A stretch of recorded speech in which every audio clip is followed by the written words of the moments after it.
Hey everyone, let's cover why Bitcoin is valuable, which is why it's a great investment. Obviously, you should never invest in something just because you think it's going up.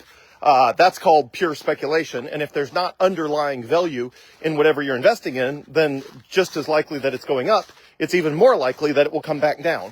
So good investments are things with good fundamentals, meaning they have a rock solid use case, they have a value proposition, and there is a reason they are valuable. So, for example, one thing that's been up a lot recently is a meme coin called Fart Coin. Fart Coin is up 1,500%, or was recently. But obviously it's a meme coin. It's ridiculous. 100% of the people who have money in it believe it's going to go to zero. They're just hoping it goes up more before it goes down, which of course is ridiculous. That's stupid. I would never do that sort of thing. So Bitcoin is a fantastic investment because it has underlying value. So let's do a recap on what that is. Okay, first, let's start with why do other things have value? Well, for example, food is valuable because it keeps you from being hungry. Shelter is valuable because it keeps you from being wet and cold. Transportation is valuable because it keeps you from being stuck in one place. And clothing is valuable because it keeps you from having to walk around naked. So all of those things are valuable, and nobody would question that. Money is valuable. The concept of money as a technology is valuable because it keeps you from having to barter for what you need. It keeps you from having to trade a dozen eggs and a pair of old shoes in exchange for a plow. Like, there's just no way to run a modern economy when you're trying to trade goods and services, which means products and services, with other people for product and services. So that's why we use money, so we don't have to do that. So money is very, very valuable. So historically, the two most viable forms of money were gold and fiat currencies. Gold is the yellow rock, and fiat currencies are made-up government money that has typically pictures of dead presidents on it. So we're going to talk about why Bitcoin is valuable in the context of those two sort of former technologies that are now, in my opinion, obsolete, but it'll take a while for the world to figure that out. Okay, so first up, and I printed a piece of paper here to reference. I posted this to Facebook in the last couple days, so you've got a written copy of this if you're interested. Okay, so let's talk about gold. Gold has four primary flaws, which is the reason gold is not the monetary system of the world right now. It has four primary flaws. One, it is not easily divisible. A gold coin is not easy to cut into two halves. It's not easily portable. Large amounts of gold get very heavy very quickly, and you can't take gold through an airport or a metal detector without potentially it getting confiscated. So it's not a good fit that way. It's not easily verifiable. You typically need a $50,000 spectrometer to figure out if gold is gold, and even then you're not sure because it's hard to tell the purity and it's hard to tell, what else might be mixed in. And then gold cannot be moved electronically. There's no way to send gold to the other side of the world in a matter of minutes the way you can with Bitcoin. So those are the four primary issues with gold: is it's not easily divisible, it's not easily portable, it's not easily verifiable, and it cannot be moved electronically around the world. Okay, so then you've got fiat currencies like the US dollar, which has two primary flaws. So the US dollar largely took the place of gold, and it took the place of gold because of those flaws in gold. So the US dollar has all sorts of problems, but it solved those four problems of gold. Otherwise, we'd still be on the gold standard. If gold did not have those four flaws, the world would have never switched over to fiat currencies. So the fiat currencies have two problems, and they're big ones. One is that restrictions apply, especially internationally, meaning you might think you own the money, but your money can be frozen at any time. It can be blocked from crossing boundaries and barriers. Accounts can be frozen, accounts can be confiscated. The money is only yours as long as whoever issued the money wants to let you have it. And as we saw with Russia and Ukraine, the US government decided $300 billion of Russian assets just all of a sudden wasn't theirs anymore. And even if you think that's the right decision, you got to believe if that was your money, you'd be upset about it. So your money in fiat currency is only yours as long as you are in the good graces of the government that issued the currency. The second problem, which is by far the biggest problem, is that any money that is based only on a government whim can be printed by an unlimited amount. And that's been by far the biggest issue with fiat currencies, is they print unlimited amounts of money, and the money just loses value. So the US dollar has lost, since the creation of the Federal Reserve, which allowed the government to print money back in 1913, in the last 111 years, the dollar has lost between 97% and 99% of its purchasing power, meaning the dollar of the past, back from 1913, would have bought somewhere, vastly more. The dollar today buys only between 1% and 3% of what the dollar would buy you back in 1913. So that's a massive problem. So what does Bitcoin do about this? Well, remember, money as a technology is valuable. So whatever satisfies the needs of money, whatever is a better money, will eventually be the most valuable. So how does Bitcoin compare? Per the above, money has value because it keeps people from having to barter for what they need.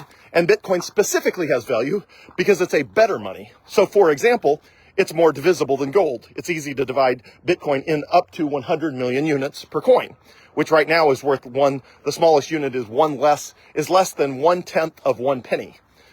By comparison, Bitcoin is more portable than gold. You can go anywhere in the world with Bitcoin. You can even memorize a 12-word seed phrase in your head and cross any border and then plug those 12 words back into a Bitcoin wallet on the other side of the border and get all your Bitcoin back. So that's not the way anyone recommends people normally use Bitcoin, but it's possible. So you can actually hold Bitcoin in your head just by memorizing a 12-word seed phrase in an emergency. Again, that is not recommended for anything but an emergency, but it's possible. And you can send Bitcoin over a communication channel anywhere in the world. So you can carry it easily. It's more verifiable than gold. Any Bitcoin software will tell you if something's real Bitcoin or not. It doesn't require a $50,000 computer. It's literally a free app. Any free app or any free website will verify whether you own the Bitcoin or not. So that doesn't require any extra, it's not difficult. And it can be moved electronically. So Bitcoin can be moved to the other side of the world instantly over telegraph, telegram, ham radio, satellite links, the internet, any which way you can move Bitcoin over any communication channel, which again is not possible with gold.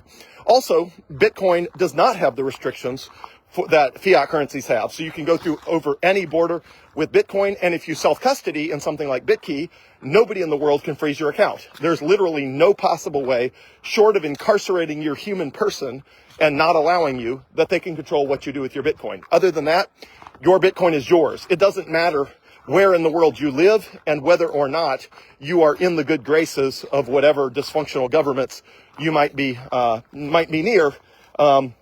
Your Bitcoin is yours. Nobody can take it and nobody can keep you from using it or moving it. And by far the most important aspect of all of this is Bitcoin is scarce. There will only ever be 21 million Bitcoin. And as a result of that, because it is better money, it retains its value over the long haul much better than any other currency. So for all of those reasons, again, I would never say invest in something because the number's going up. Any investment, you should understand the fundamentals and you should understand why it's valuable. In the case of Bitcoin, it's valuable because it is a better money, and the reason it's a better money is because it solves the 4 primary problems with gold and the 2 primary problems with fiat currencies. Now, there's actually a lot more problems with gold and a lot more problems with fiat currencies, but I decided to restrict it to the top 4 problems with gold and the top 2 problems with fiat currencies. So, in short, Bitcoin has value because it solves the problem that money solves, which is that it keeps people from having to barter for what they need. And it solves that problem better than any of the other alternatives. So Bitcoin right now is about $94,000 per coin.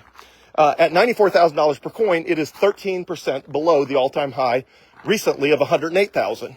Is that a problem? No, because we're not investing in Bitcoin because it's up or down on a daily basis.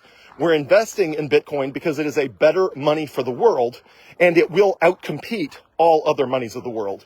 And because it's a better money, and because it will outcompete all other monies of the world, it will eventually be far more valuable than it is today. Now, in the short term, it will go up and down.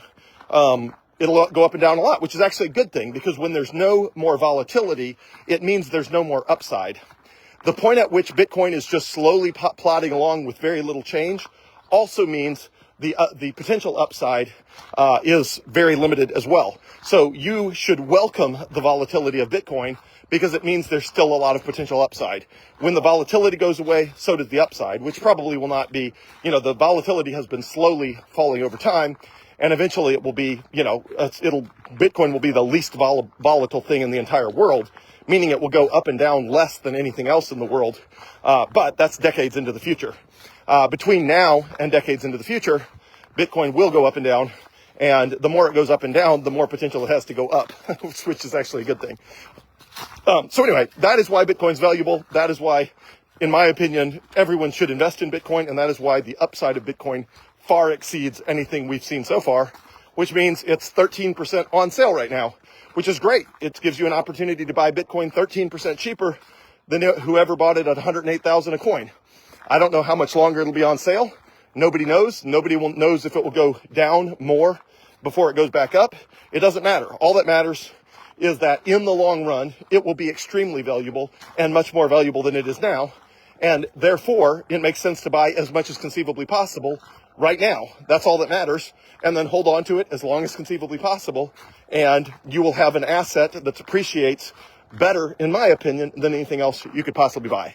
So that's the primer of why Bitcoin is valuable, why you should invest in things only that have value, and that you should understand why they have value, so that you're not investing in something hoping you get out before it crashes. That's not how Bitcoin works. Bitcoin eventually basically goes to almost infinity value as compared to fiat currencies. And the question is, how early do you adopt it, and how much of that upside do you benefit from? So Bitcoin's amazing, always has been. It's on sale right now. Its fundamental monetary properties have not changed. It's still the best thing you could possibly invest in my opinion. And it's on sale. No better time to buy anything than when it's on sale. So have a great day, everyone. Thanks.